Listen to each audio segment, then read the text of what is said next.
Hello, Miss Stanton. Thank you for coming out today. Oh, no problem, dear. Alright, so we're going to get straight into it. My first question is, about how often do you watch movies or other media like television between 1945 and 1975? Well, until the 50s, television was more of like only rich people had it, so we didn't do that too often back in my day. But after the 50s, I would say we had one, so we did it fairly often. Okay.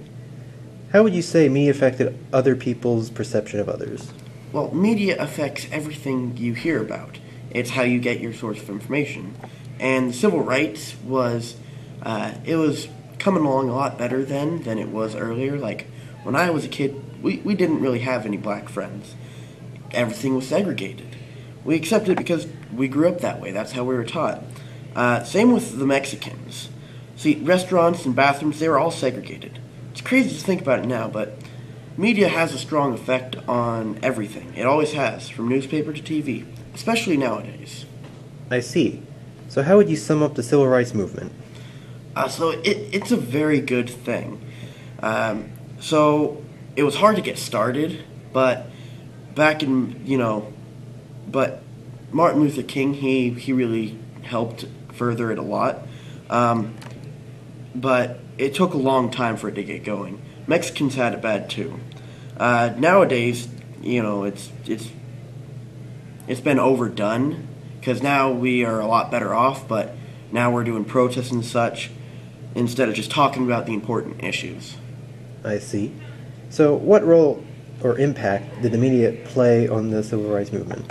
So, as I said earlier, media has a huge impact on everything.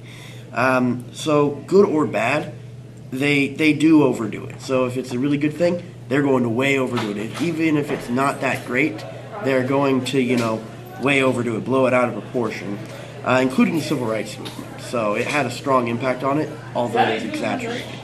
Would you say the media was more or for against the civil rights movement? So, the media back then, it was definitely for the civil rights movement, but it wasn't really for the protest. It put the protest in a more negative light, but the actual movement itself, I would say it leaned more towards. All right. Would you say that from how much far we come, how much further do we need to go in terms of civil rights? So we've come a long way since back when I was young. It was taboo to just talk to black people, but now it's expected. It's normal to do that.